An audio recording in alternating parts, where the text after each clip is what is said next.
This presentation is brought to you by Smoooth Productions.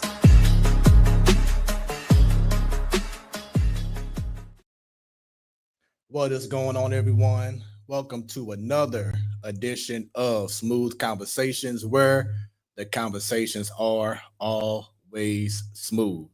It is your boy Smooth, that is with 3 O's. Y'all see it. Thanks for tuning in. For those watching for the first time, I appreciate y'all. This show has been going down for over a year and some change. The very first show I had was with the one, the only Guy Tory. It was amazing conversation, and it just really made me realize that this is what I feel God wanted me to do. This is my ministry.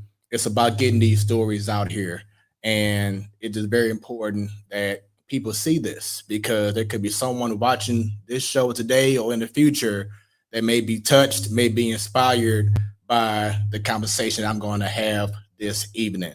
Speaking of which, once again, for those watching for the first time, make sure y'all go ahead and go all across them socials, but definitely go to Smoooth Conversations on YouTube. If you're not on there right now, go ahead and just take 2 seconds and hit that bell, y'all. Like and subscribe and hit that bell, so anytime the show goes live, like it is right now. Wait a minute.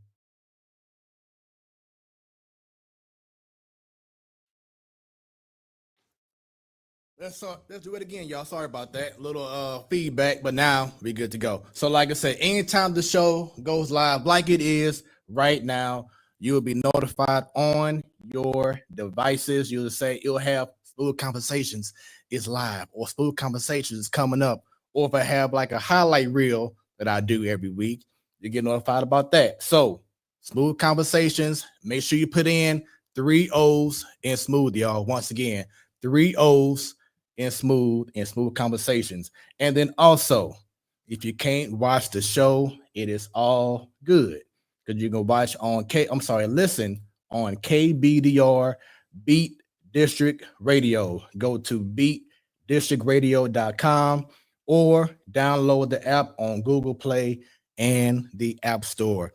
For those wondering about Beat District Radio, it is a brand new radio station, Black owned, started in the heart of Ferguson. Shouts out to the owners, Kalanda K, to Joe Capo, Capo. They are just doing an amazing thing with the station. Once again, started back in March, and just getting bigger and bigger. We have so many shows like this one, like the show you heard before, Smoooth Conversations, BJ the DJ. Shouts out to you, brother. Later on at 9 p.m., you'll have my girl Ali Mays, Amazing Conversations, going down at 9 p.m. Central Standard Time. So many different shows, y'all. Comedy podcasts, Bigger Than the Stage. Shouts out to Shanti Love and Taji. We have DJ shows. We have even teen radio shows, y'all, on KBDR Beat District Radio. And just know that even though we are a Black-owned station, we're not just playing hip-hop and R&B. We want to expand, or actually we already are expanding and doing so many different genres. So stay tuned as we continue to grow, expand, and do amazing things on Beat District Radio. Speaking of the station, if you want to have your business, your company, whatever that you're doing, you want some ad time, we got y'all covered. Or if you want to sponsor the show, like Smoooth Conversations or any other show that we have on KBDR Beat District Radio, shoot us an email at info@beatdistrictradio.com. Once again, info@beatdistrictradio.com. Once again, you can have some ad play. We can play it throughout the whole day, a certain time of the day. Got y'all covered. Or if you want to sponsor the show, I can have the show opened up and say Smoooth Conversations brought to you by, and then your company or your business, whatever it is. So make sure y'all email us info@beatdistrictradio.com.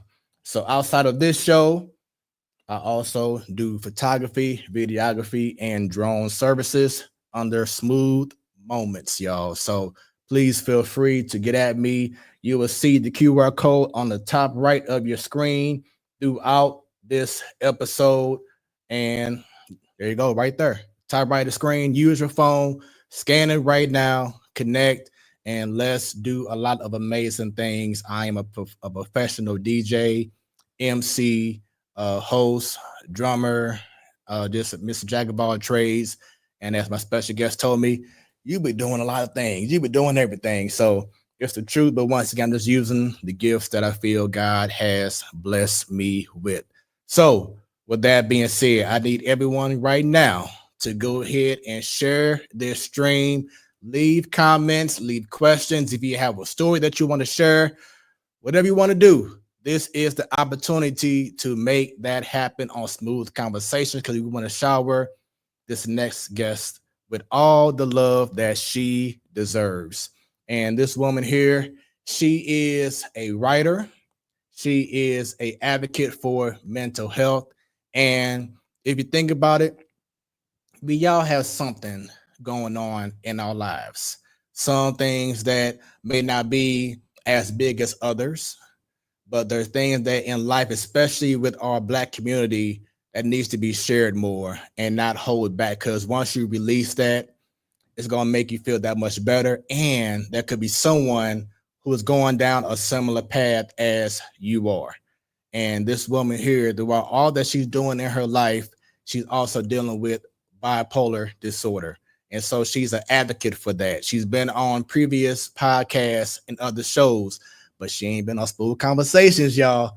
It's going to be totally different. It's going to be amazing. It's going to be a great conversation.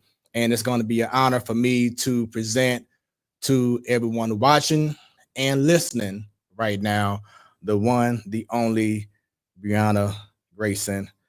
How are you doing, ma'am? I'm doing well. Thank you for asking. It's my pleasure. Do me a favor, just pull the mic a little bit more towards you. There we go. Keep on going. You good. Yep. Here we go. So once again, pleasure to have you on the show. You being here, your people have been leaving shares and commenting saying, go girl, go best friend. So when you see that on social media, how does it make you feel? It makes me feel good and very supported. That's important because this is an isolating disease sometimes. So it makes me feel good that my friends are still my friends no matter what. That's what's up. And look at that. We got a comment already. Who is this? Jocelyn Grace. Who is that?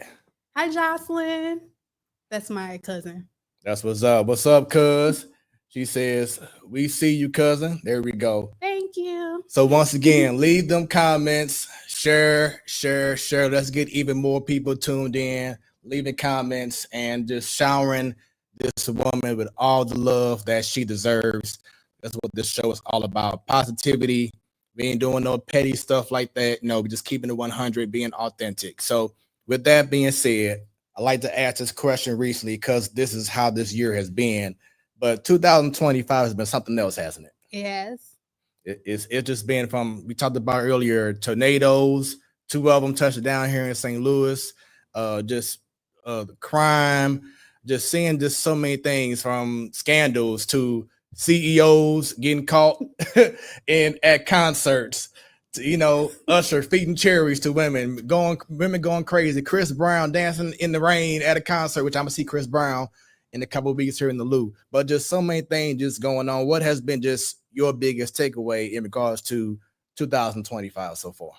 Enjoy life, live life, because like you said, so many things are happening, good and bad, crazy, all of it in between.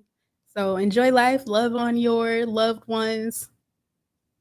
That's what I was saying. Hey, I feel you. I feel you because, as you just said, you see so many things going on TV or on social media or whatever it is, and it humbles you because you could be in that position. So you have to just take time and say thank you, but also something I know that you're going to speak about that I want to bring out now. But it also makes you want to say, you know what, let me get out of my way and start reaching out to people that maybe I haven't talked to or seen in a long time.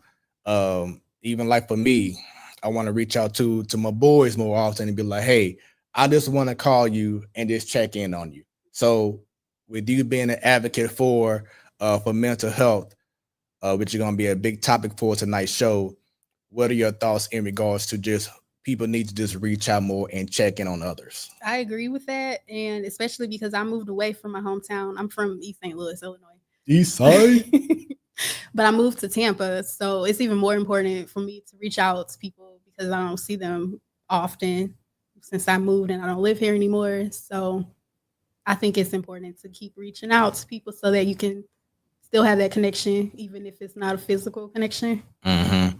Yeah, I agree. I agree. So, another question I love to ask is the very famous St. Louis question, but what high school did you go to? I went to Althoff Catholic High School in Okay. Belleville. Okay. Yeah. Go Crusaders. That school sounds familiar. Okay. Alta. So if I was to ask you or ask someone else who known you since high school, what would they say about you as a high school student? In high school, I was mostly A's. I would get in trouble if I got a C. I remember one time I got in trouble because I got 2 A's and like all B's. But anyway, people would call me quiet, but I didn't really take a lot of mess. I mean, not that I came across a lot of mess or anything, but I could be temperamental sometimes. So I don't know if a lot of people saw that because I kind of stayed to myself a lot, but I would be known as like the smart, quiet girl. So now we know, especially nowadays, with how you have the social media presence and you have peer pressure. So you said earlier that you were more to yourself. So as a young lady, with you being to yourself, could you tell that that was something that people were either, oh, well, she thinks she better than everyone else, or how were you accepted by others because of how you were? Yeah, that happened with like in grade school. Not so much in high school, I don't think. But in grade school, I definitely got, oh, I thought you were stuck up. I kind of say to myself, I'm not really an extrovert. So that's not taken well. Sometimes people like make it about them, but it's really just about me. Like that's just who I am. I'm not like a big group kind of girl. Like Monica said, don't take it personal. Don't take it personal.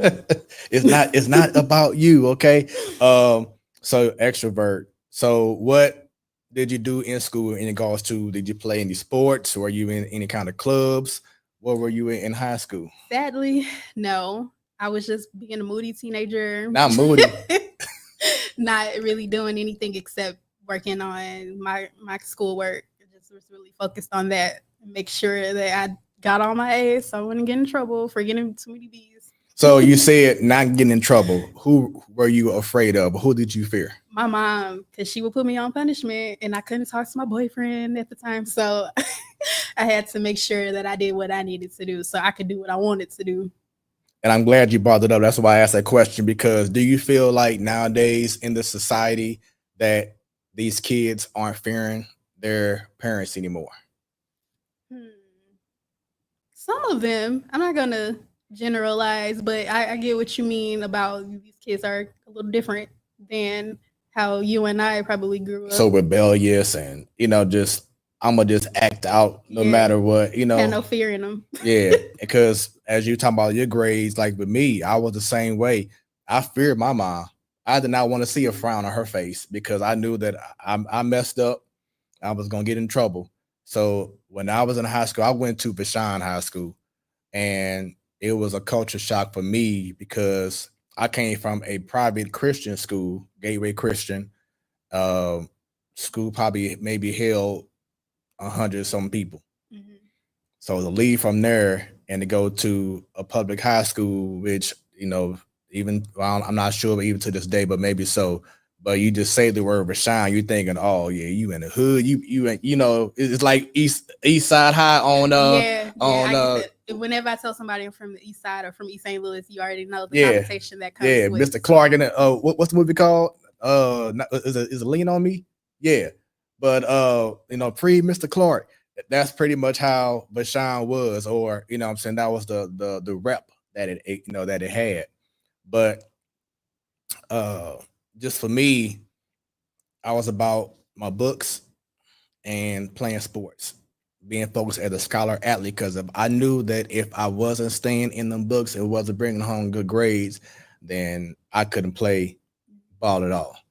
Prime example for me was I was in grade school and we had this tournament and I was like the best player on the team.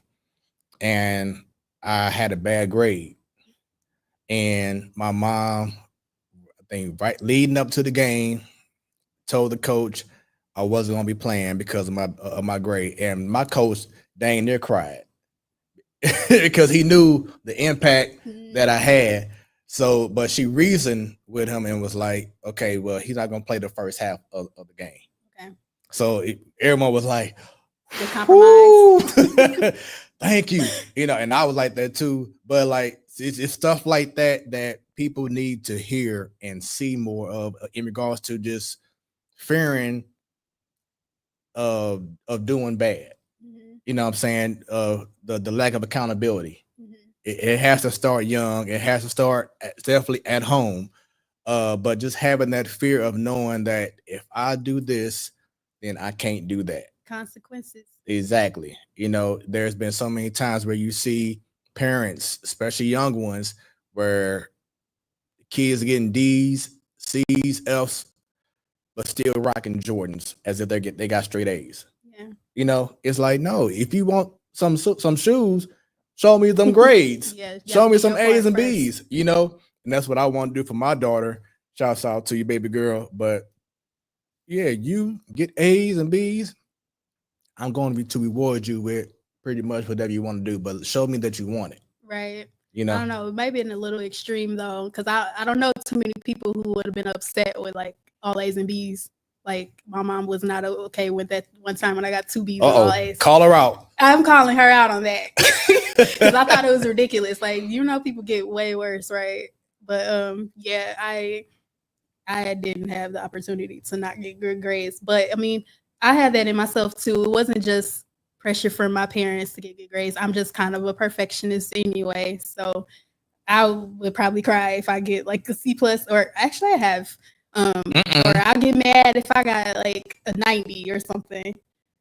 That's just how so with those combined with my parents and then with me being a perfectionist, the bad grades just wasn't going to happen. Yeah, it wasn't going to happen. Okay, so going back to high school, so you said that you did not play any sports or anything in high school. You just a moody teenager, getting A's, getting mostly A's. Just studious, quiet, kind of.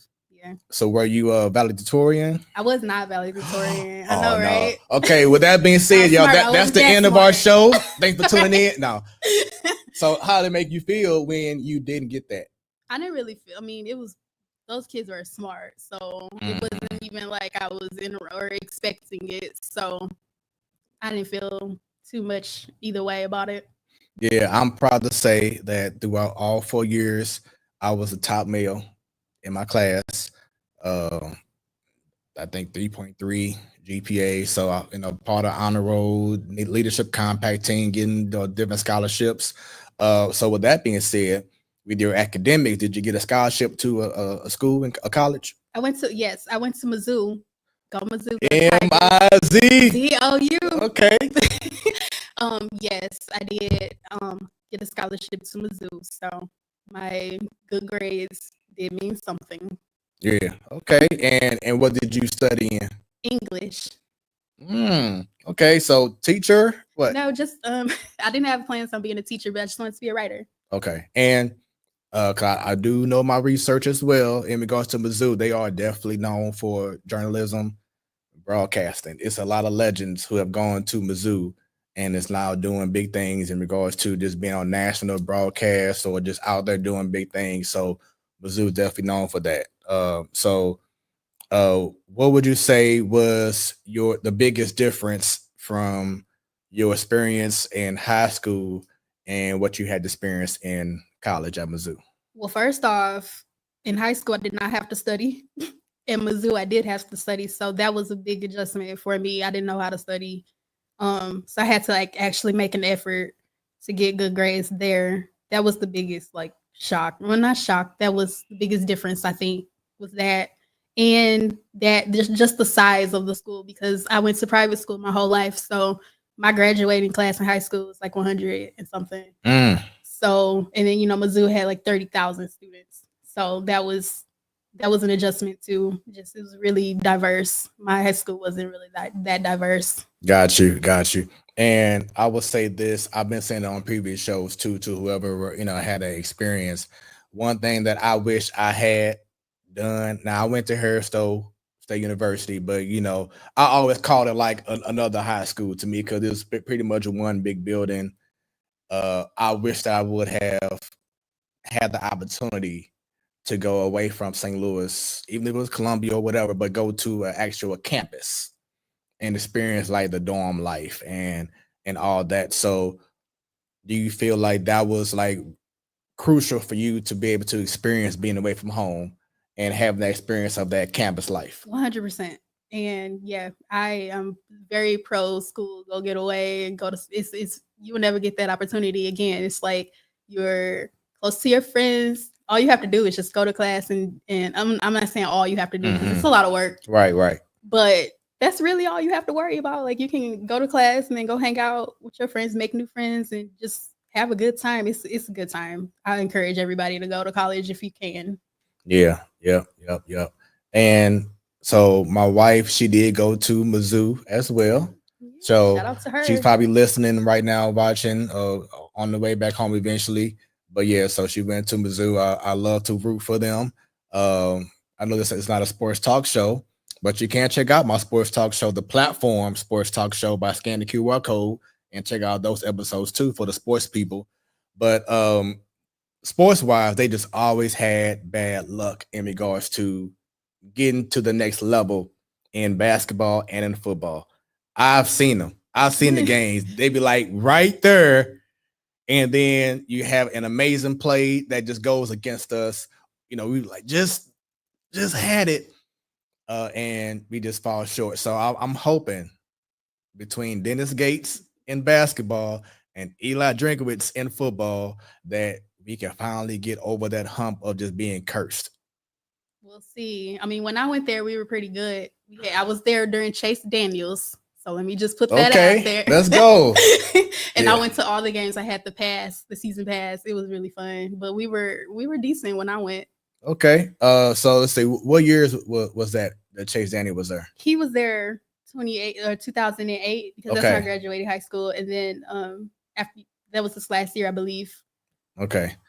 And he's had an amazing NFL career. And the thing is, he hasn't even really been a starter. He's been a guy that came off the bench. A lot of time, the team that he played with, he didn't even have to get off the bench because the starting quarterback was just doing so amazing, but he's made so much money as a backup. And I know he's originally from Texas and he chose Mizzou.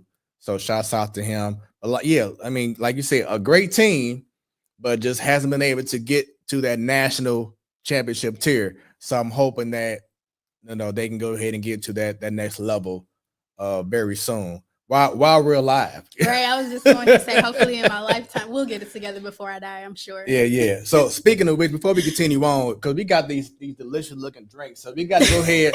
So we did a pre-show toast, but we got to go ahead and show off to the world now. Just do a salute, a toast to us, to just being able to reach people who need to see this and hear this and appreciate what we're doing right now with this show and with your story. So toast. There we go. Oh, hold on. Oh. I didn't hear it. There we go. Clean. Now, clean. Now. See, now it's official. Now we can put the mic a little bit back towards you a little bit. There you go. So yeah, so now we official. So you said English, correct? All right, so after that, what was next in your life after college? So, this is important. So I did all my 4 years and then I stopped going. Like, I had 3 credit hours left. I went to my graduation and everything. This is a big part of my story, actually. I finished. I got to my senior year, did all those, and I just needed to have one more class over the summer to actually get my degree. I failed it. and I just didn't have my degree for like 5 years, and everybody thought I did. Wow. And that's big coming from you being like, oh, if I get less than an A, it's a problem. Right. That's So why. so what shifted? What changed from you being like, I gotta get A's to now I failed it, but I'm gonna hide it.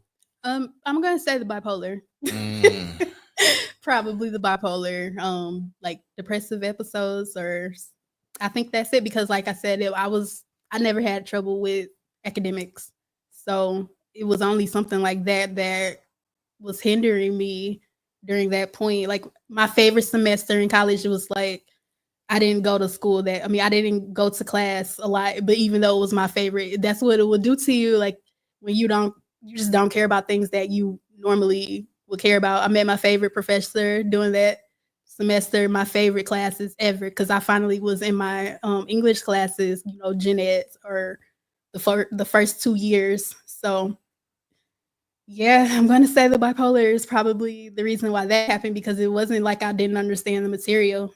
hmm So yeah, so that definitely is gonna be the meat and potatoes of the reason why we're having this conversation.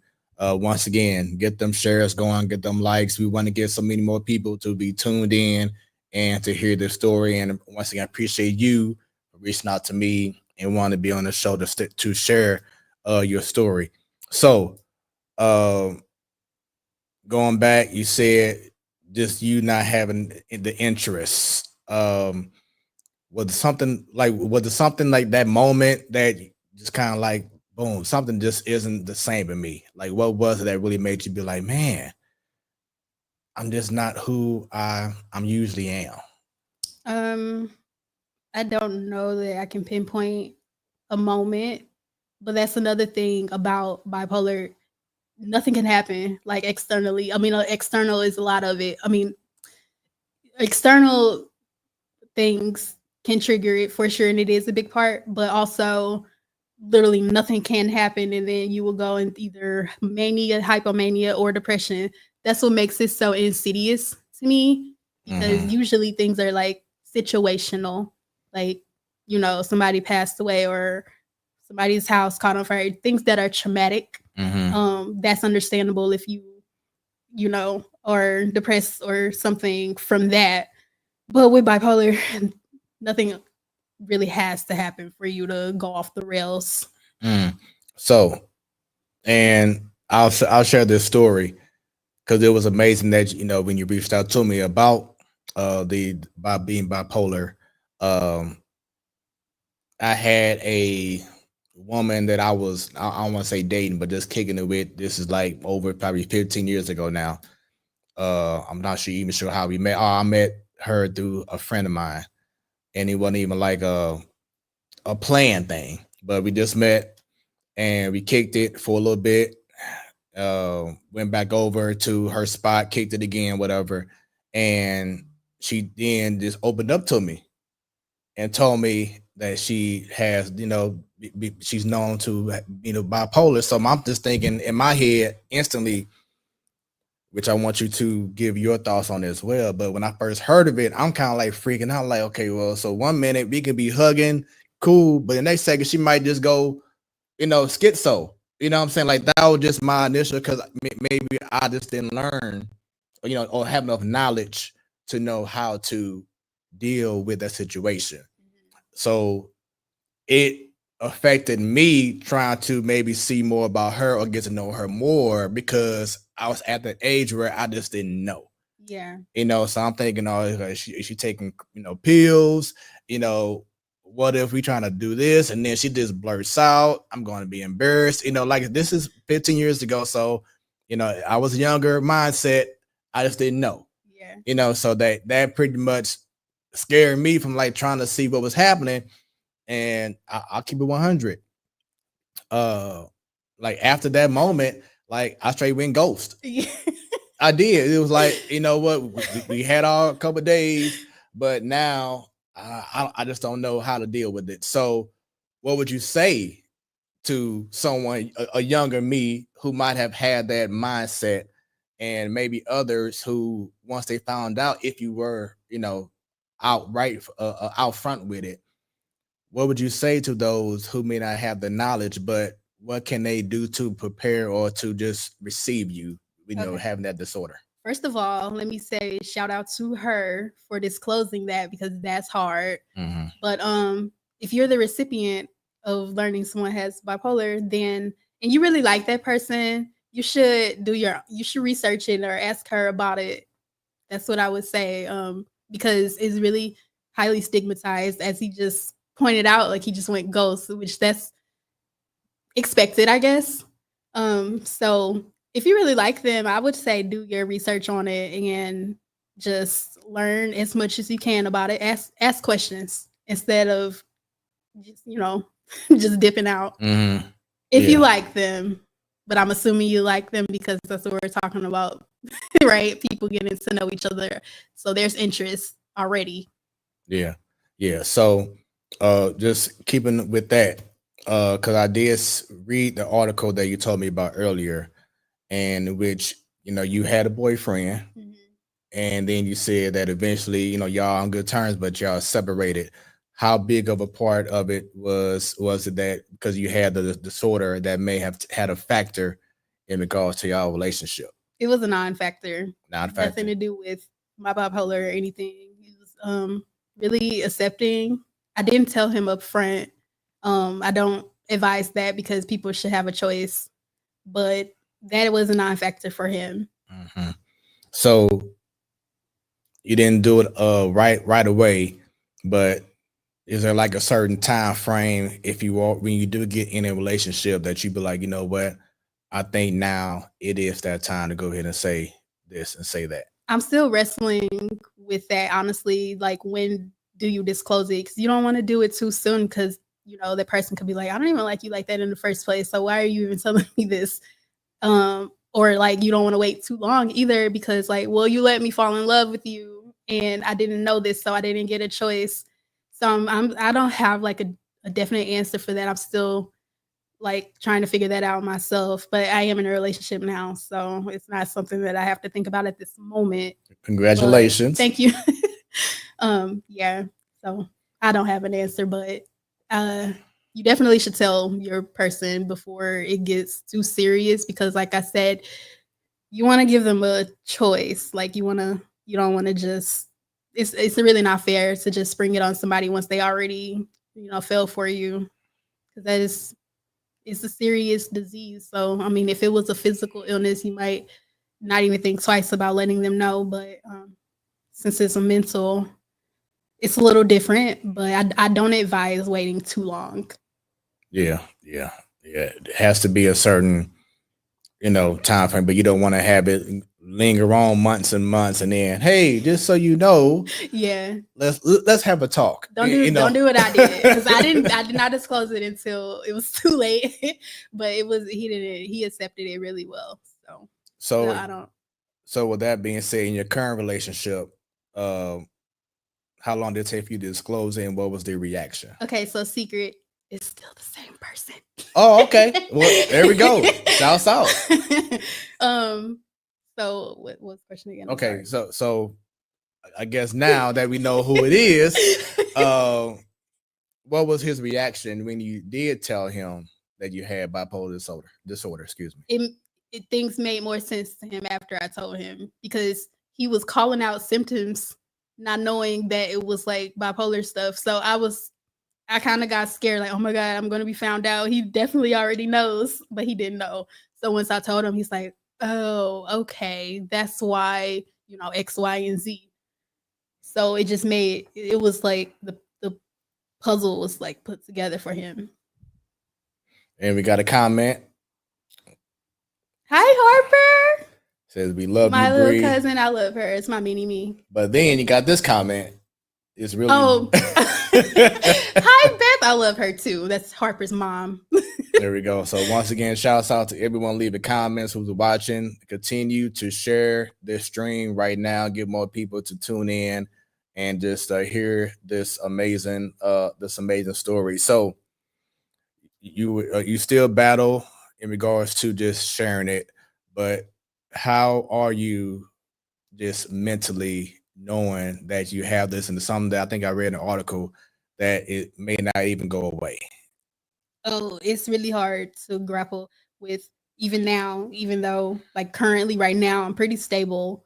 But when I like really think about it, I'm like, I have to deal with this every day for the rest of my life. I have to take medicine every day for the rest of my life, or else, my life will fall apart if not. It's hard, even though like I said, I'm stable, but it never gets easier knowing that you have this like debilitating illness that I just I have to be conscious of a lot of things that most people may not have to worry about. Hmm. So, and it goes back to mental health, So, why did you want to be such a big advocate for not just bipolar disorder but mental health? Because a lot of people don't talk about it, especially in our community. A lot of people don't even believe in it. And I think it can help people by me telling my story because I was really embarrassed. This was my biggest secret for like 8 years. I just disclosed this last year when the article came out. So when I was doing the interview or after the interview, the woman who wrote it, she told me like this is going to help a lot of people.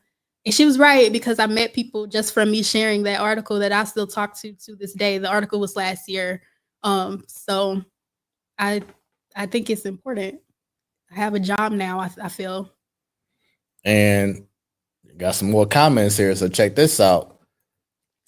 Yay, I'm here supporting my best friend. Thanks for sharing. See, that's one person. Thank you. That's one person I met just because I shared my article, and we talk every day.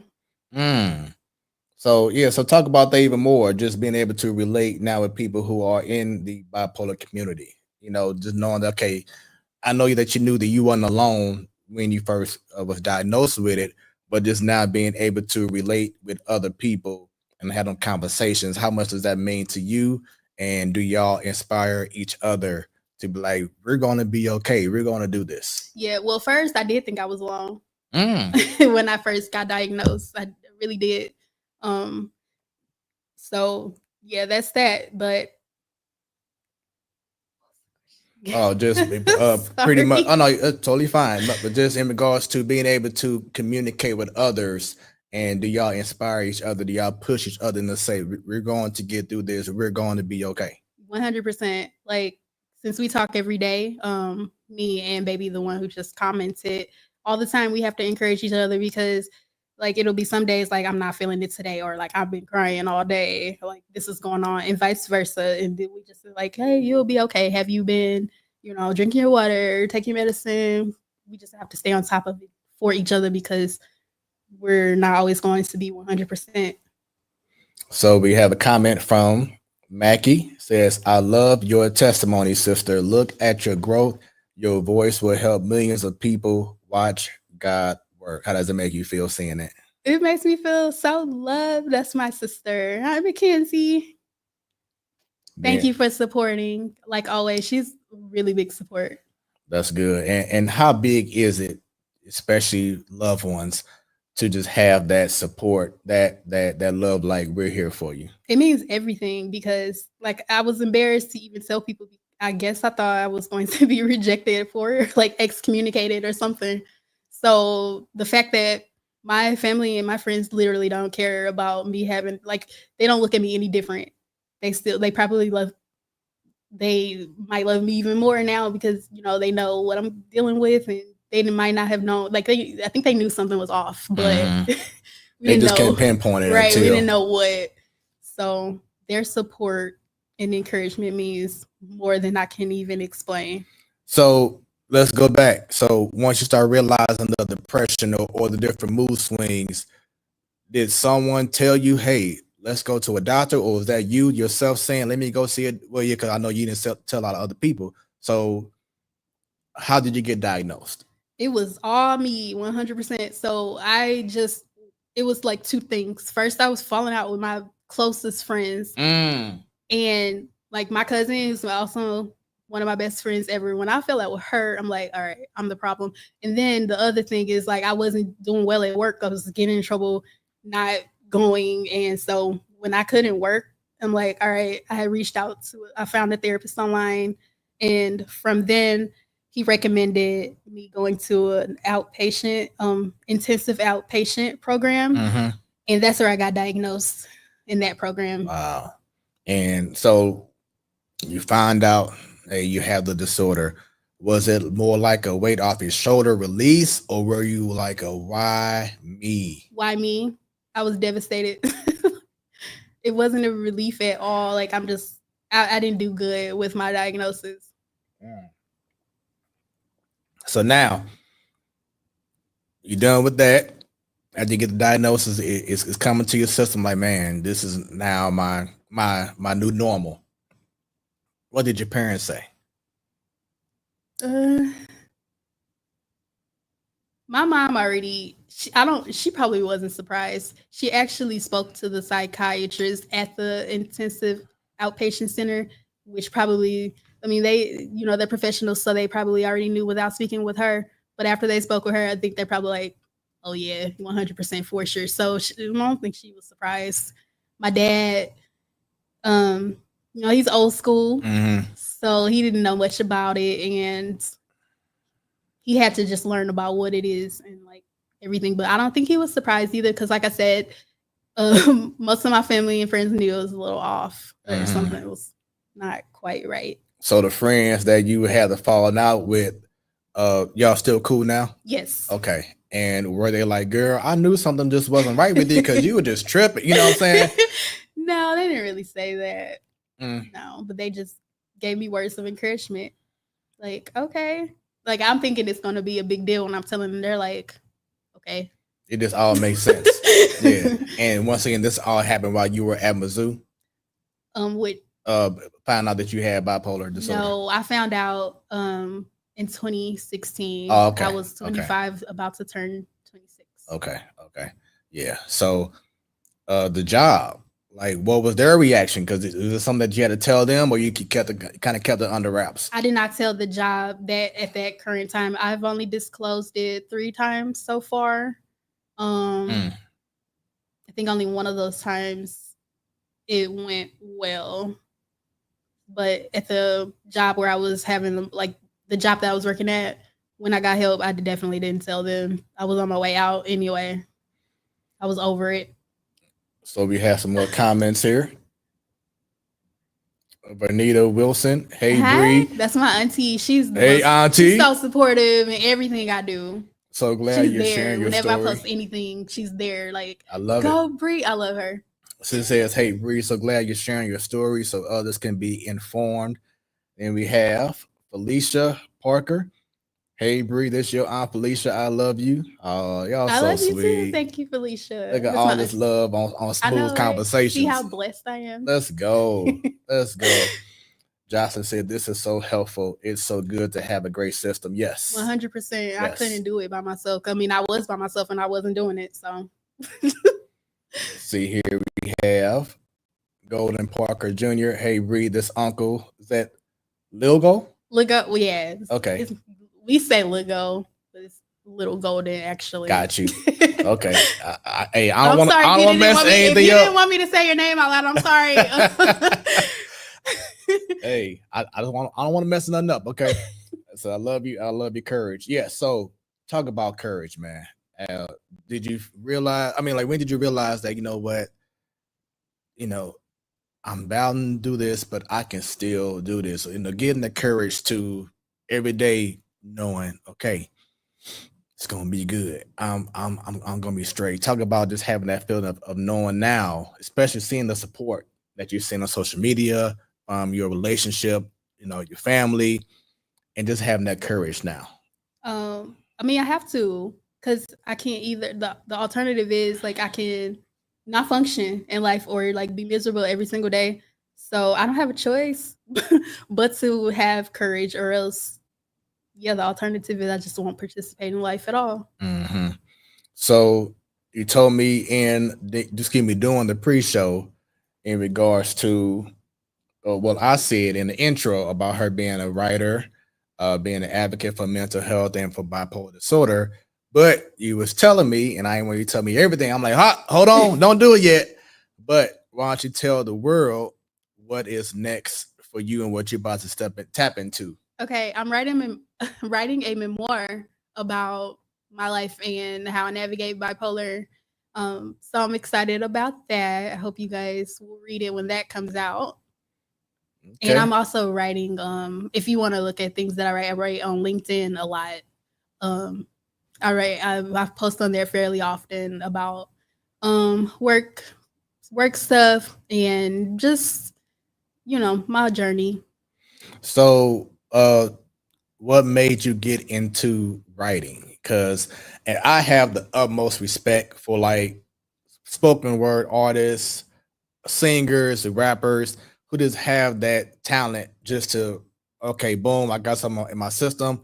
Let me go ahead and write this down. Like now, as I get older, I have to write or more so use my phone and just jot things down so I can remember things. But for you being an author now and being a writer, what made you get into that field?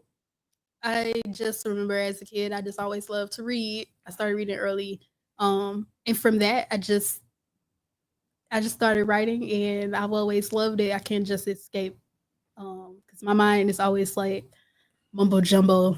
Um, so I can just get that out on paper, and it just makes me feel better. So, as you were continue to strengthen your skills in writing, were there people that you were maybe inspired by that you had coaches, so people who would assist you, or this all this just you just get into your own bag and growing on your own? My teachers, they always coached me and encouraged me to write and keep writing. Nice, nice, nice. I love it, man. Just hearing so much support that you're getting for whatever that you want to do. Is amazing. Once again, this is Smooth Conversations where the conversations are always smooth. I need y'all to go ahead and scan the QR code right now. Connect with yours truly. Save me as a contact. It's very simple, and see everything that I have under the Smooth Productions umbrella, like this show here, like my sports talk show, the platform sports talk show, but just getting these amazing, amazing stories together. So, do you see yourself? Remember back in the day, they used to have like the MTV My Diary Oh and gosh, yeah, I stuff remember. like that. So, do you see yourself now, especially with this space of you being, having a disorder, as using social media more as a tool or writing more books or whatever it is, just to put more stuff out there for the people who need to learn more about dealing with bipolar disorder? Yes, I do. I feel like I have a responsibility now since the article. I'm like, yeah, I don't know think I have an option anymore because it is important and it's life or death literally because with bipolar the percentage of people who die by suicide is like 19%. So to Mm. me it literally is life or death. I don't mean that metaphorically. So I just feel like I have a responsibility now since I've been found out. It's out there, and I have to say personally, especially like even to the lady who I used, I kicked it with years back. I apologize.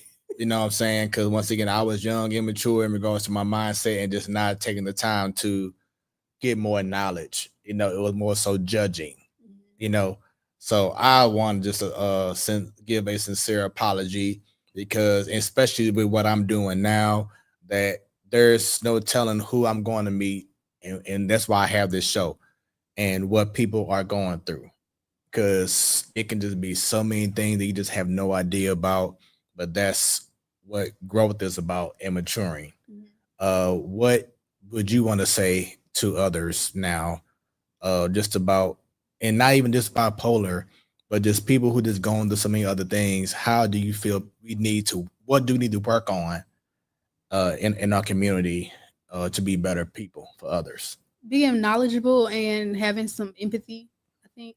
And then for those who struggle with mental health issues, particularly bipolar, don't struggle more than you have to. Like, go get help, go educate yourself, get support from whoever. But the biggest thing is, I think you should go get professional help. And I'm saying that because this is one of the disorders where, like, it's a your brain is chemically altered So it'll be hard to navigate this without any professional help. I'm not saying like, just get help so you don't have to struggle as much. And then if you're on the other end of that, if you don't have it, if you just know people, I would say do your research, ask them questions, and don't be judgmental about it, and just really just have some empathy. And it's not like it's something where people can look at you and say, "Oh, I can tell you have, a disorder." So outside of what you told me that you experienced back when you was in your early 20s, has there been any other episodes that may have occurred that you just maybe embarrassed, or sometimes certain things may happen, you just want to run away because you just saw people seeing you in a certain way. Have you had any other experiences outside of the depression or going back and forth with your friends being not normal that you may think of? Oh yeah, I've been sent home from work before. Really? And then I get in trouble at work. Yeah. Yes. I told the lady like not to talk to me a certain way. She told me to go home. Yeah, so yes, to answer your question. And has there been any episode that's happened recently at all? No, I've been stable recently because I'm really adamant about like taking my medicine, going to bed at a certain time every night, doing just self-care things. So I'm lucky I've been stable the past year. And she says, Mackie says, empathy, compassion, professional help. Mic drop. Boom. Boom. I love it. Yeah, so just continuing on once again, Smoooth Conversations, where the conversations are always smooth. I have the one, the only Breana Grayson. I wanted to bring up something else. So in regards to the intro, I did say, once again, writer, advocate, now author, but there's something else because she don't know that I did this now. Oh gosh, I'm but, nervous. I'm big on smooth moments, so I like to highlight certain things. So talk about Breana, the performer.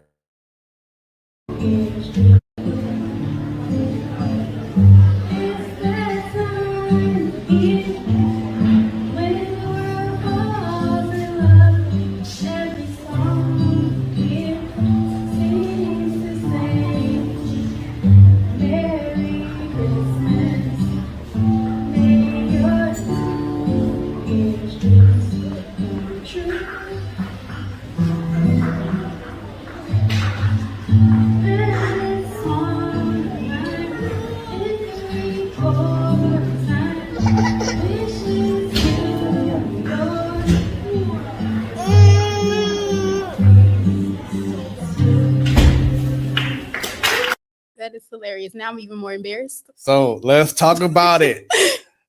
She didn't have this in the bio, in the resume, but the singer performer, talk about what I just saw and what the world just saw. And what was the name of that song? That is the Christmas Waltz, one of my favorite Christmas songs. Okay, so anytime a woman says okay, that means it's a story that she got to tell. So we here for it. It's Let's not go. that exciting, so I don't want to get your hopes up. Nah, come on now, bring it out. Okay, so in high school, I wanted to play the guitar. So my mom got me a brand new one. Didn't touch it because I was being a moody teenager. She got me lessons and everything from our church, the worship leader, and I just did not touch it at all. She ended up selling it. So fast forward to 2 years ago, I took guitar lessons, and then since then, that Christmas performance that was actually 2 months after my very first lesson. My instructor, she asked me to do a Christmas show, and I'm like, okay. And then she was like, well, you have to sing too. And I'm like, absolutely not. She's like, well, you have to. And it was just like a kid's kind of recital kind of thing. So the stakes weren't high. But yeah, after I did that, she made me do an open mic, and I still play, of course, and I write music too. this is just for my personal entertainment though. Like I'm not trying to do anything with that at all. Right. Okay, yeah. So like I said, I'm a drummer, so now I got a guitarist. So can you play anything else now? Yes, I can. Okay, what else? What you got for us? I can play. I can play Janae Aiko, a couple of songs from her. I can play a couple of Amy Winehouse songs. I can play There She Goes. You know that song? Mm-hmm. There She Goes. I can play that. Yeah. It's a lot. I mean, not a lot, but I know it's a lot of songs that I cannot think of right now, but I know a good amount. I can play a good amount of songs. So that's guitar. Do you play any other instruments as well? No, okay. I don't. So like not no piano or anything? Not yet. Okay. Now she said not yet. Stay tuned, y'all. You're gonna see a video popping out. She's gonna be on TikTok playing the piano. Oh my gosh. Being Alicia Keys out here. Let's see. Jocelyn says, so beautiful, cousin. Thank you. And then Benita says, "Oh, breathe." Thank you. Yeah, so yeah, it's a lot that y'all didn't know about y'all girl. You know what I'm saying? You found that. I don't know how you found that. I get told that all the time. Like, where'd you get that from? So someone must have told you. Nah, I do my due diligence, y'all. You know what I'm saying? I thought you were gonna pull up the one on my Instagram, but you dug deep. I had to put my foot down, like get down there and scoop it and get it out there. So that's what's up. That's what's up, man. Like I said, this is what this show is all about, man. Just getting as much out and releasing it. So now that you have been recently releasing in regards to what you have been going through, how does that make you feel as a person? That makes me feel kind of relieved because when you have secrets, it's a lot of weight. Like if you hold an ink pen in your hand like this, it doesn't hurt, right? Your arm isn't tired right now, but you keep doing it, your arm is going to hurt, even though the ink pen might not be heavy. So it's just really heavy to hold in things. So I feel a lot better now that my secret is out. Mm-hmm. That's what's up. That's what's up. So let's continue on because I do have some more moments that I want to share with you. And I love asking this question to the guests that I have, but what would you say now, the person that you are now, what would you say to this person right there on the screen? Oh my gosh. Be nice to yourself. Don't be so much of a perfectionist because it really doesn't matter the things that you get worked up over.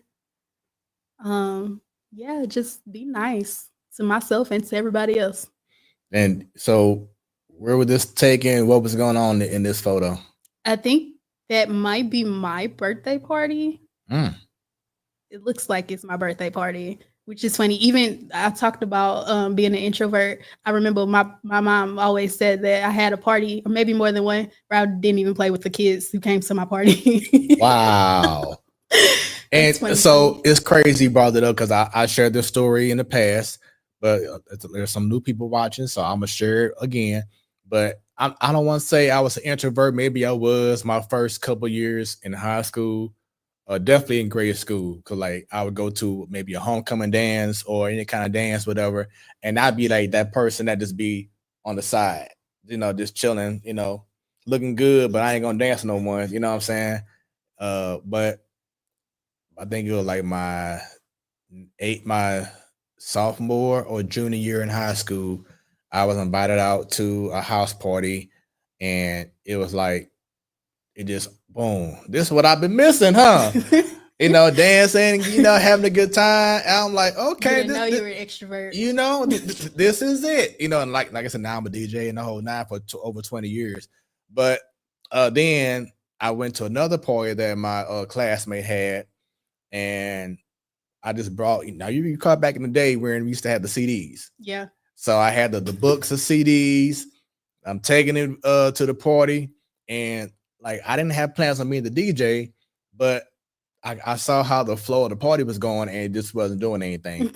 So I brought my books of CDs, started playing it. Boom, everyone's kicking it. I had this one dance on this one girl that had a big booty. I was like, oh yeah, let's go. I'm just keeping it 100. That's how I was back in high school. Let's go. Let's get it. now this is my lane. So like after that party, that's when I just started developing that love of wanting to DJ. Then I found out later on after I got into DJing, that my cousin DJ, my uncle DJ, uh, my grandfather was in the drum bugle corps. Other great uncle was in a drum major or whatever it was. So it was like a bloodline kind of thing. Like it was meant to have music be that, that thing. So yeah, I took it serious, went to this spot. Now we have Guitar Center now, but it used to be this spot off of in Bridgeton called Mars, and it was known for the music shop, guitars, pianos, DJ. They had an actual room for DJs. So I would go there after I get off work, bring a CD book, and I'll be in that room just DJing for like maybe 2 hours, just learning different things. Then once they closed, that's when I went to Guitar Center, and they had it. So that's how I was just learning my craft, and then I took it serious as being a DJ. And like I said, over 20 some years later, I'm here now and doing my thing. So it's just amazing what you do when you start doing things. So I know you said that in high school, because you were the moody teenager, that you may not have done certain things. Looking back at it, do you wish now that you would have put yourself out there more and been more involved? Yes, 1000%. Especially with the guitar thing. If I would have stuck to that, I could be playing all the songs that I want to learn how to play that I cannot play. Playing with Chris Brown right now. I don't know about Chris Brown. Oh, okay, yeah. So sorry about that. JK. There we go. We're gonna move on to someone else. Usher, something like that. But no, but yeah, I just, like I said, you can kind of be in your way. Mm-hmm. We can be in our way, and like there's so much more out there, but then we can easily say, nah, I'm gonna just do this. Cause like for me, I didn't really get into playing drums until I was done with college. Mm-hmm. But I wish, because I had opportunities when I was in high school to play drums or just be in a music class. Yeah. But I will say I was so deep into sports because I played basketball, baseball, tennis, and soccer while I was in high school. So I was already busy. So I just kind of felt like, well, am I going to really have time to do music? But I really wish that I did, because I can probably be more advanced. Right. You know what I'm saying? Than where I am right now. But on the contrary, I will say this too, because I'm a huge believer in God opens doors and closes doors for you for a reason. So let's say that if I was a successful drummer or whatever, like to the next level when I was younger, then maybe I wouldn't have met my wife. Yeah, that's true. You know what I'm saying? So those are the kind of things that we have to start thinking about when we always pray. It's a reason why things don't happen for us. Some people, how come this person win the lottery, but I can't win the lottery, or I can't get this big deal? Maybe God's trying to tell you that you're just not ready for that yet. Mm-hmm. So with that being said, about your disorder, was there a time in your life where you felt that God wasn't there for you? No, I always knew he was there, but I just kind of might have ignored him. But I always knew he was there. So I kind of pushed it to the side like everybody else. Yeah. And so did that bring you closer to him? Because maybe that was like your wake up call to be like, hey, God's trying to tell you, okay, now have you woke up and realized that I'm here? So has that changed your mindset in regards to your faith, your religion in him? Well, I already, had strong feelings about God. I talk to God like every night. I'll, say thank you, God, because I'm just so excited to get in my bed. Yeah. But it didn't really need to be strengthened because it was already kind of there. Yeah, it was there. Yeah. I just kind of ignored it. But I never felt like he wasn't there. Yeah. Yeah. And like I said, this goes back to life. So much things in life happen, every day. So we just had to get to that point of appreciating, like you said, being able to realize that I can go to bed, wake up, and pray and say thank you. So I hope for those watching, listening, that no matter what you're going through in life, continue to keep God first in all that you do. Because if not, you will get a reminder some way, somehow, that hey, you forgot about me. Let me remind you that something may happen. Yeah. And I've had people on this show. I've seen the stories of my focus on God left me, but then I got in a car accident. Yeah. You know, Yeah. that happened to me back in 2019. I had a newer car at the time. I thought I was I thought I was Mr. Everything. You know what I'm saying? I had a Chrysler 300, all black, rims tinted, black wheels. I'm thinking, man, I'm the best thing smoking. I'm the greatest gift in the world. You know what I'm saying? You know how your head get big, Yeah. and you forget to remain humble. Yeah. And then I had a traumatic accident that happened where I'm thankful that myself and my daughter, who was in the car with me, survived, and that humbled me like crazy. It was like, okay, let me get out that high horse and focus. And something also that I had a recent 2 years ago, I torn my patellar tendon. It was completely ruptured on my left knee. And my mom, shouts out to you, mom, if you're watching, but she made this sign that sticks to me all the time now. I even made it to a shirt. One day at a time, sweet Jesus. So with your disorder, with you talking about mental health, hearing one day at a time, what does that mean to you? It's really like just that one day at a time. Because if you think more than that, I'll get a little sick. Like I said, I have to take medicine every day for the rest of my life. If I look at it that way, that is depressing. Right. But if it's just like now I take it, it's just a part of my routine, and then that makes me feel good because I'm doing a part of my routine. So it's like the one thing that I have to do every day, and just look at it as that day. Yeah, because like you said, if you focus, oh man, 5 years from now, I gotta take this medication. You're not living your life. Yeah. You know what I'm saying? Thinking about how this person gonna act. Yeah, you just can't do that. So going back to your relationship, what is the biggest difference from the relationship before y'all broke up to how it is now? What's been the biggest change that you both have discovered? Well, on his side, which he told me, I'm not trying to speak for him, of Mhm. course. Um, he said that he just has a better understanding now, and so he just looks at things different. And for me, I just feel way more comfortable with the relationship because, like I said, my secret is out. I don't have to hide that anymore. So it's been better since, because he read the article, and so with that, he's like, I had no idea like that's what you were really dealing with. So we just have a better understanding now of each other. That's amazing. That's amazing. So continuing on with smooth moments, because I know we ain't done yet.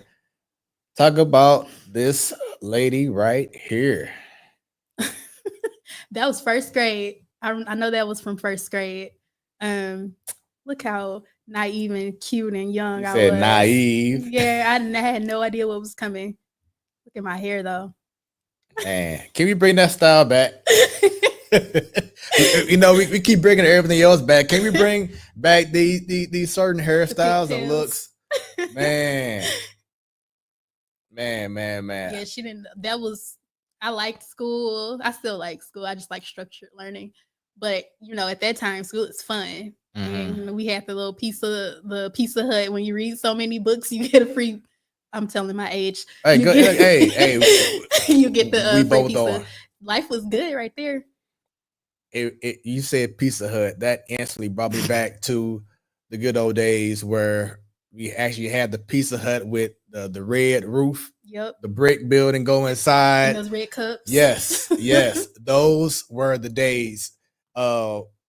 That's something I brought up too on a prior show. But now going back to the very first photo I showed with you and your family for your party. but this society nowadays.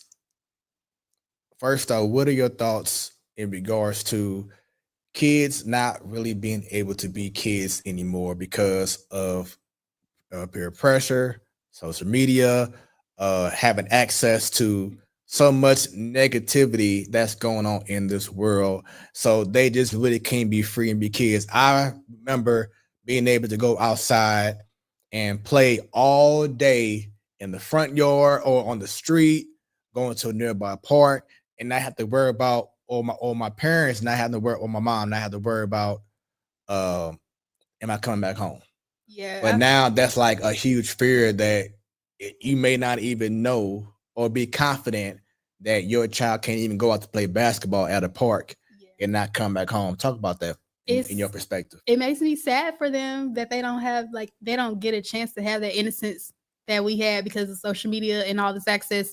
And I know parents are always like stressed out about their kids, even though we have the location on, but kids are crafty. Like you can leave your phone at a friend's house and go do what you want, and not to tell on these kids, but Oh no, keep it 100. That's what we doing.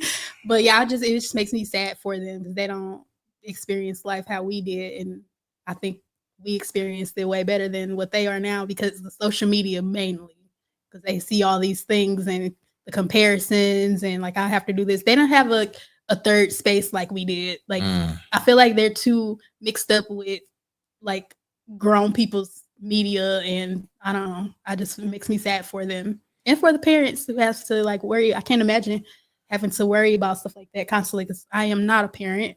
So That's my next question. Because with your disorder, do you still want to be a parent, and do you have that fear because of your disorder that you may take that out on your kid, not knowing that you're not trying to, yeah. but do you have that fear of being a parent because of your disorder? Yeah, that's one of my fears, but I decided not to have kids. That's not solely the reason though, but it is something that I think about. But yeah, I won't be having any kids, but that would have been a concern for sure. Because I actually read a memoir of a woman who her mom was bipolar. It was so sad. It just made me feel, it gave me all the feels. I'm like, wow. And you know, her mom was just sick, but that doesn't take away, you know, that doesn't you know, excuse how she treated her daughter. Not to say that I would do that. I don't know, but yeah, it's not something I have to worry about because I'm not gonna have kids. And was that something that you came to grips on your own, or was that a conversation you had with your guy? Like, you know what, I don't think it's the best interest, or what? Oh, we were on the same page about that. We are actually both sterilized, Okay. so we don't have to worry about that in any capacity. So I'm happy for that. Okay. Okay. So continuing on with these smooth moments right here, let's talk about this photo. I'm sure this is gonna mean a lot to you. Who was that with you? My mom. She gonna be like, why? Where you get that photo from? You are wilding with these pictures. So yeah, talk about this photo and what it means to you. I don't remember this picture, but during that time, my parents were still together. That's my childhood home. Look at all my dolls. I had a little canopy And bed. you had the whole family. Yeah, so look at that smile on my face. It tells Right. it all. So yeah, once again, I had no idea what was coming. My hair is all over my head. That nothing was a concern. I just wanted to play with my dolls and serve imaginary food. So I had a guest on last week. Shouts out to Sean Hall, actually my cousin, and you just brought up something that made me think about him. Where you said that was at the time when your parents were together, so they're not together now. No, Uh, were they married? they were married. Okay, so they had a divorce. They were high school sweethearts. Okay, so how did that affect you when you realized that they were separated? I was sad. I was sad about it because I was used to seeing my dad every day. But when I was in grade school, I actually still got to see him every day. I would play sports in grade school. And he was like the coach for me and other classes. So I saw him every day still. I didn't really feel the effects that much until like high school, I guess, because I didn't have to like go to practice or anything. So I saw him a little less than I normally did. So I think that's probably when I felt the effects the most. Mm. And so, having those effects, those feelings, were you able to just reach out to him, or you just kind of like just kept it to amongst yourself and just kind of continue to move on throughout your days? Yeah, I never really talked about it. I mean, I still saw him quite often, but it just wasn't every day. Yeah, I didn't really speak about, my parents and them being together or not together because I was so young when they got the divorce. So I didn't really get as used to the family unit anyway. Like my brother, he was what, like almost a teenager, so it might have affected him more because he can remember us being the family in the same house and everything. But me, um, yeah, they were towards the end. So if I never saw them fight or anything, I never even seen my dad be mean to my mom or anything like that. They were real cordial and like really good friends. So it wasn't messy. I didn't have any of that at all. And for those watching right now, continue to bring them questions or comments. If you have a question about bipolar disorder or just any question in general, please don't be shy. That's why I have this show. We want to get more people to just interact. And if you're curious about anything, right now is the time to do so on Smoooth Conversations. So you brought up your father, so I had to go ahead and bring this picture up. El Hanko. El Hanko. I think he's listening. He better be listening. Uh-oh. It better be. So what you want to say about this photo and just to him? This was like, I think this was like a year before everything went down. So I mean, he's always been supportive to me. Like I said, I saw him every day when I was younger. So I didn't really feel the effects of the divorce that much because I still saw him around. This might be a TMI, but my dad even like goes in my tampons for me and everything. Okay. Sorry if that's a TMI, but I just wanted to explain, like, how much support I have.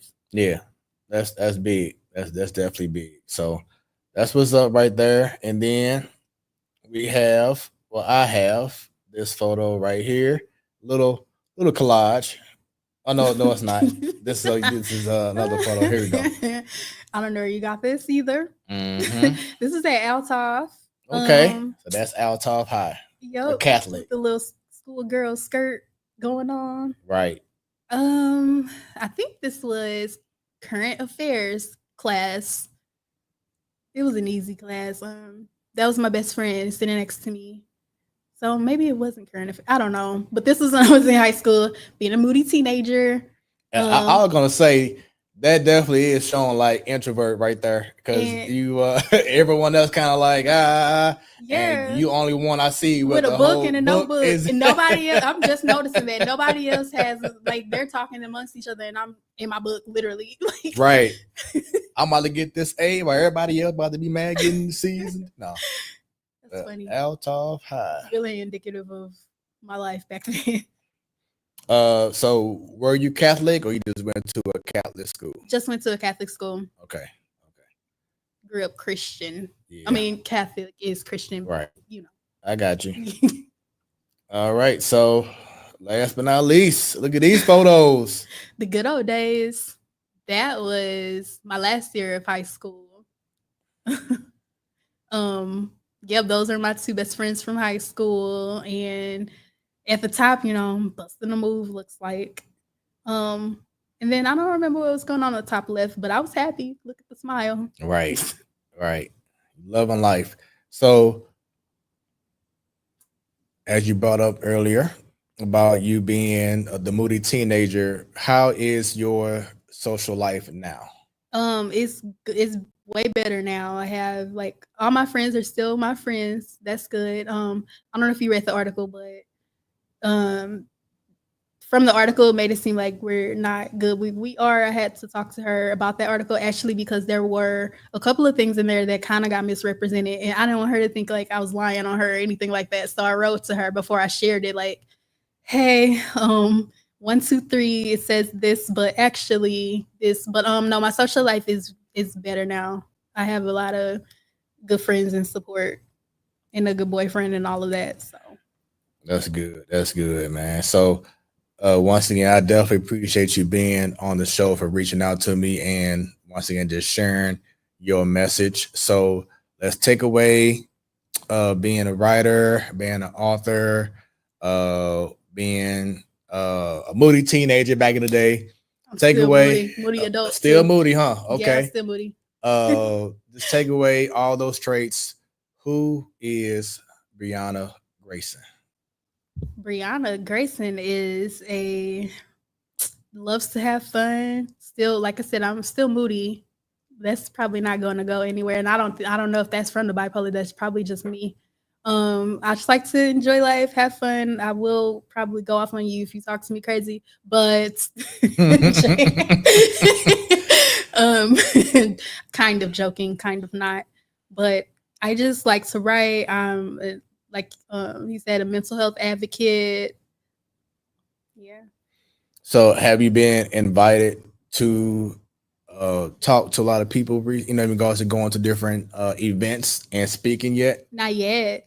Yet's being the operative word. Mm-hmm. I hope to, because I think my message is important, especially for our community, because we don't, like I said, we don't talk about it a lot, and like a lot of us don't even believe in it in the first place. So I hope to get more opportunities to speak about this. So let's look at that secondary cam right there. And did you have any shout outs? Shout out to all of my friends and family, my mom, my dad, my sister, my brother, all of my friends, everybody who commented, my aunties, they support me with everything. Like I could post a blank picture and my aunties would be like, I love it. I love it. Go girl. So I want to shout out everybody who's been there, because I don't always treat people the nicest, but they still are here no matter what. And they don't have to be. So I appreciate that. That's what's up. And then lastly, where can people find you, reach out to you in case, they wanted to book you for an event or just hear more of your story outside of course, on Smoooth Conversations? Okay, so my email address is grayson.breana@gmail.com if you want to talk to me, or you can find me on all socials at Bremadonna with an underscore after it. It's BREMADONNA_. Just reach out to me on any of those platforms, and I'll definitely be willing to talk, or you can call me if you know my number. There we go. So got the last comment here from Bernita Wilson with the hearts. Confirming what I just said. She's so supportive in anything I do, and I so appreciate that. I don't know if I told her, but I do appreciate it. There we go. I love it. And once again, thank you so much for being on the show. So now, how do you feel? Because everyone, she was nervous. She was shaking and everything. She was all like, now you've been on 18, 11 other shows. I was shaking then too. But you get on mine and now you no, I'm sweating right now. I'm still I'm better. I do have a fan on, just so you know. Yeah, I'm a sweater. But you made it really comfortable for me and put me at ease. So I'm happy for that. But I feel a lot better now than I did at the beginning, because I'm like, about that wine. But no, it's a pleasure. And everyone, thank y'all for tuning in to Smoooth Conversations. This will be the last live show for the next couple of weeks. But stay tuned, 'cause I do have some amazing upcoming people come on the show and share their stories. But you can also, but you can check out the best of Smoooth Conversations on Beat District Radio next week, on next Thursday, 6 p.m. Central Standard Time. But once again, there will be a best of. So it'll be amazing conversations I've had with prior guests. Never know who until I go ahead and post it. But make sure y'all go ahead and lock in to Beat District Radio. Follow them on social media. Go on Facebook. Go on TikTok, Instagram. Just put in Beat District Radio. We do have a website, beatdistrictradio.com. And we have an amazing app, high definition. Our voices sound so sexy on there. I'm telling you, it really does. It's amazing. Download the app on Google Play and on the App Store. That's KBDR, Beat District Radio, doing big things. a lot of upcoming events are coming down the pipeline with Beat District Radio. Also, you can check out in regards to seeing previous episodes of Smoooth Conversations by going to YouTube.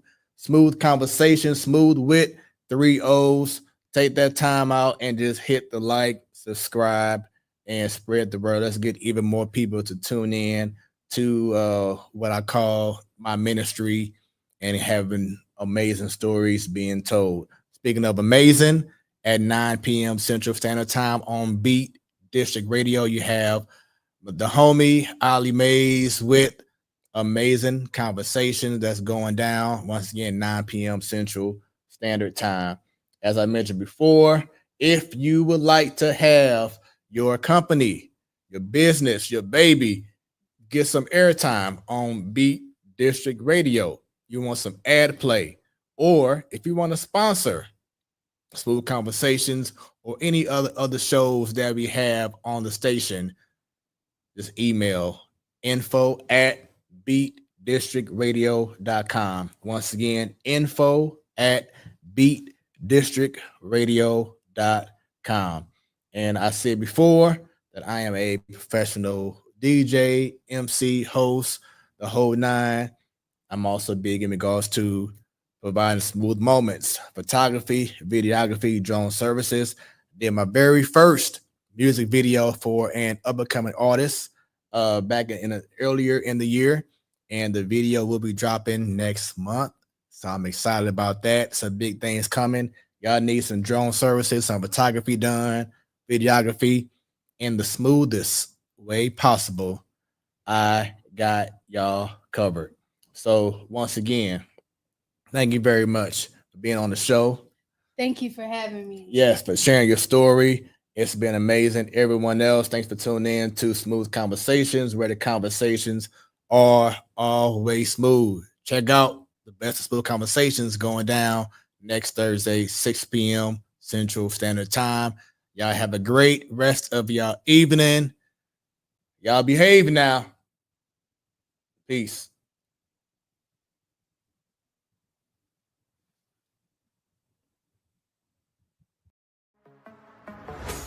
What you have just experienced was brought to you by Smoooth Productions. Until next time, stay tuned and stay smooth.